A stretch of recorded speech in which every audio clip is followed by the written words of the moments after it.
আউযু বিল্লাহি মিনাশ শাইতানির রাজিম বিসমিল্লাহির রহমানির রহিম। আজকে হাদিসে কুদসি থেকে আরো একটি ছোট্ট হাদিস তিলাওয়াত করব। ছোট হলেও হাদিসটি খুবই গুরুত্বপূর্ণ। তো চলুন শুরু করি। আন আবি হুরায়রা রাদিয়াল্লাহু তাআলা আনহু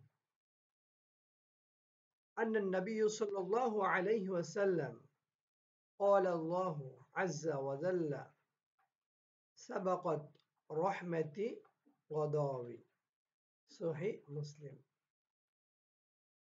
হযরত আবু হুরায়রা রাদিয়াল্লাহু তাআলা আনহু থেকে বর্ণিত,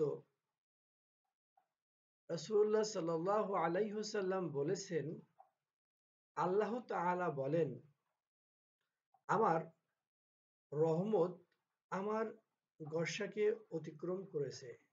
হাদিসটি মুসলিম শরীফে বর্ণনা করা হয়েছে।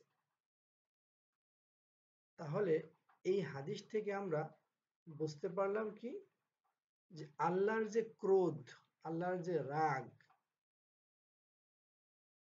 এইটা চাইতে অধিক পরিমাণে এটাকে অতিক্রম করেছে কি আল্লাহর রহমত। অর্থাৎ এই হাদিস থেকে আমাদের মূল শিক্ষণীয় যে বিষয়টা, আমরা যতই পাপ করি না কেন, যতই আমরা অন্যায় করি না কেন, আমরা যদি আল্লাহর কাছে ক্ষমা চাই, আল্লাহ রাব্বুল আলামিন যদি আমাদের উপর রাগ করেও থাকেন, তারপরেও আল্লাহ রাব্বুল আলামিন আমাদেরকে ক্ষমা করে দিবেন, আমাদের উপর রহম করবেন।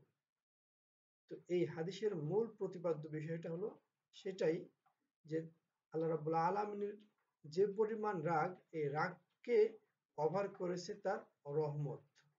সুতরাং আমরা হতাশ হব না। এই হাদিস থেকে হতাশ না হওয়ার ব্যাপারে বেশি